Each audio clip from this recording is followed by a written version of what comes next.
Leo, welcome back po dito sa Daily Dose of Tarot 111.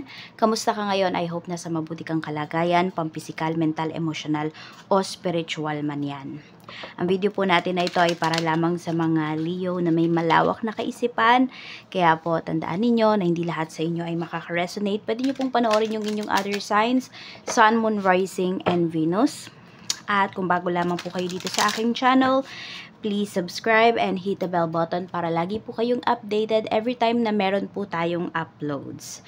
Kung nais mo namang magpa-private reading, i-DM mo lang ako directly sa aking Facebook page, Tarot Intentions by Aliana Reyes. Kung interesado ka sa ating private readings, sa ating Cures bracelet, at sa ating Evil Eye Amulet necklace. At yung mga nag-message po or nag-comment ng mga nakakaraan, nagtatanong kung how much ba yan, paano po makaka-order, direct po kayo sa ating page. And also, nireplyan ko na rin po kayo. Balikan nyo na lang po yung comment ninyo. So, tignan na natin, no? At kung hindi nga po pala kayo mag-i-skip ng ads, maraming salamat po sa suporta po ninyo dito sa ating channel. More blessings to come para sa'yo, Leo. At mag-iwan ka na rin ng bakas dyan sa ating comment section para naman makita ko sino ba yung mga Leo na active dito sa ating channel. So, tingnan natin. We have Isle of Avalon. Healing, returning to wholeness, and transformation. So, may healing po napaparating sa inyo. May mga bagay dito na magagamot. Pwedeng relationship, for some of you po, pwedeng physical po ninyo. Kung meron kayong mga karamdaman or meron kayong nararamdaman, itong mga nakakaraan, ito pong week na ito ay magbibigay po yan sa inyo ng malaking pagbabago towards healing. Ayan po. So, tignan pa natin. Ano pa yung mensahe para sa'yo pagdating naman sa iyong love life. Leo. We have pictures. Okay, may healing dito. Pwede kasi iba sa inyo, may pwedeng makaka-move forward. Meron din naman po dito. Kung sino man yung taong namimiss ninyo, maari po yung magparamdam sa inyo or magmensahe sa inyo. So, sabihin natin na parehas nyong namimiss yung isa't isa. Tignan pa po natin ano pa yung mensahe. So, may nagre-regret kasi dito. Okay, so kaya pwedeng may manghingi sa'yo ng sorry. May manghingi sa'yo ng forgiveness. May mag-a-apologize sa'yo rito in short. We have leave. Sabi dito, the person you once deeply love may end up with someone else. Naku, ayun. Kaya nagsisisi yung tao na to eh. Bakit? Kasi pwede po na iba yung pinili niya or pinagpalit ka ng taong to. Pero alam mo, namimiss ka niya ngayon. Yan o, nag-ano na siya, nagbabalik tanaw siya dun sa nangyari sa relationship po ninyo. So, pwedeng, alam mo, ikaw yung may healing, sa'yo may healing na paparating dito eh, pagdating sa iyong puso. Yung tao naman na yun, ayun, dahil nga, meron siyang ginawa sa'yo, so, ang mararamdaman niya is guilt, panghihinayang. So, ikaw naman dito, Leo, palayain mo yung sarili mo, kasi it's time for you to make a decision. It's time for you to heal from this kind of person. Sa kaperahan mo naman, tignan natin ano ba yung energy. Pagdating naman sa kaperahan mo, sa career, sa business, tignan po natin. So, we have manifesting. Meron ba kayong mga wini-wish pagdating sa inyong pera? Pagdating sa inyong kaperahan? No? Tignan natin. Sabi dito, all the tools you need to increase your income are within reach. So, abot kamay nyo na daw po kung ano yung magpapabago, magpapataas ng inyo pong kaperahan, ng inyong salary. Great things are coming your way soon. An opportunity may arise for you to showcase your talent. So, may paparating dito, no, na sitwasyon na mapapakita mo talaga kung ano yung skills mo. At magbibigay ito sa'yo ng ng pera. Meron dito kung kayo po ay nag-OJT, meron dito kung kayo ay nagte-training, ma-absorb po kayo doon sa company na sabi natin, pinagpa-OJT-han ninyo. At for some of you, hindi na lang kayo magta-training dyan, yun, maha-hire po talaga kayo.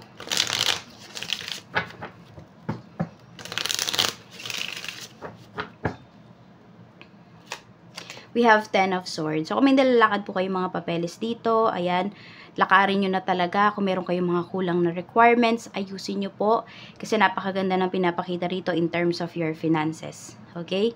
Kung kayo ay may inaayos na mga papers, permanent residency, citizenship po ninyo, or yung iba sa inyo, inaayos nyo lang yung birth certificate, or kung ano man to, NBI clearance po ninyo, makukuha nyo po yan, magiging smooth naman ito.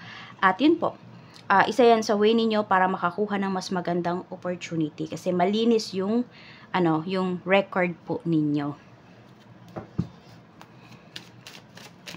Sa career, tingnan natin.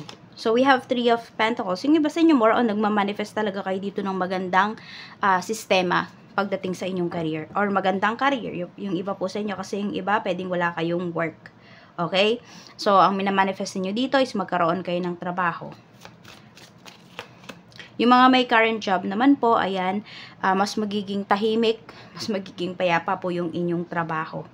Oo. Kung meron kayong nakaaway dito or nakasagutan na isang coworker po ninyo, magiging okay po yung inyong, sabihin natin, communication. Ibig sabihin, meron dito kung alam nung, kunwari ikaw, alam mo sa sarili mo, ikaw yung nagkamali. So, magpapakumbaba ka dito. And kung yung other party naman yung naging mitya kung bakit naging ganito yung sitwasyon ninyo, ayun, magpapakumbaba din po yan. So, mas magkakaroon ka ng peace of mind dito pagdating sa trabaho mo.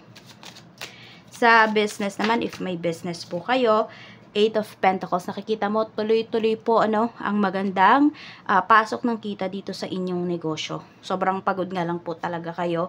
So, ayan, at kung meron naman kayong problem in terms of your sales, ayan, mahihil na siya. Oo. Because, meron ditong isang transaction na talaga pong mako-cover niya yung mga lapses. Yung mga pagkukulang dito sa inyong negosyo. Tingnan natin. Yung masasabi mo na natapalan talaga nun, yung mababang sales niyo nung nakaraan, tipong ganyan. Sa health, let's see. Sa health naman po, we have Knight of Wands. Okay. So, more on tuhod, balakang, ayan po, pwedeng yung masakit sa inyo. Yan, hanggang paa. Balakang hanggang paa. Page of Cups. Tapos, ito din, yung iba sa inyo kung nasa healing stage na kayo, yung heart po ninyo, no? Yung pagiging broken ninyo. Kung nandun na kayo, alam mo sa sarili mo na nasa healing stage ka na, do not entertain kung sino man yung tao dito na guguluhin ka. Kasi maaring ginugulo ka lang ng tao na yan, magpaparamdam lang yan sa'yo kasi nagigilty siya. Oo. Pero walang kapupuntahan yung pag-uusap ninyo. Bakit? Kasi decided na talaga siya no? Nagigilty lang yan. Gusto lang niyang makalaya dun sa guilt na yon. So, ikaw na naman yung maiiwan. Kaya po yung iba sa inyo, Leo, nasa sa inyo na yan kung kakausapin nyo ba yung tao or hindi na.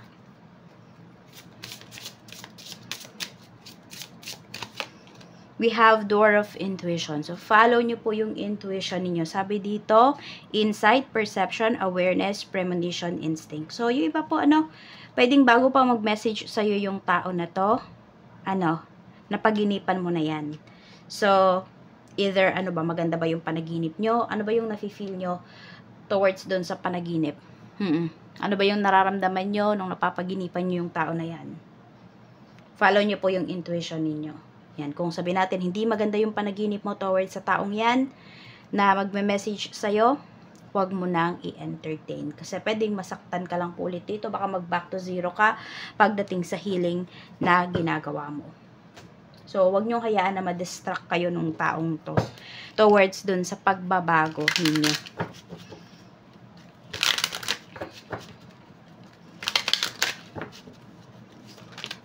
Internet. So, pwede nyo pong magamit itong internet para, makagain kayo ng, some of you, makakahanap kayo dyan ng trabaho. towards the internet. So, yung iba, hindi nyo na kailangang mag-apply directly. Yung pupunta pa kayo, babiyahe pa kayo. For some of you po, alamin nyo yung website, alamin nyo yung email nung company na a-applyan po ninyo. And yan, through internet na lang po kayo. Through email na lang kayo mag-apply. So, less hassle po yan para sa inyo. At mas ma-entertain pa kayo. We have sex, kiss, hug. Ayan. So, sabi nga dito, face and embrace all parts of yourself.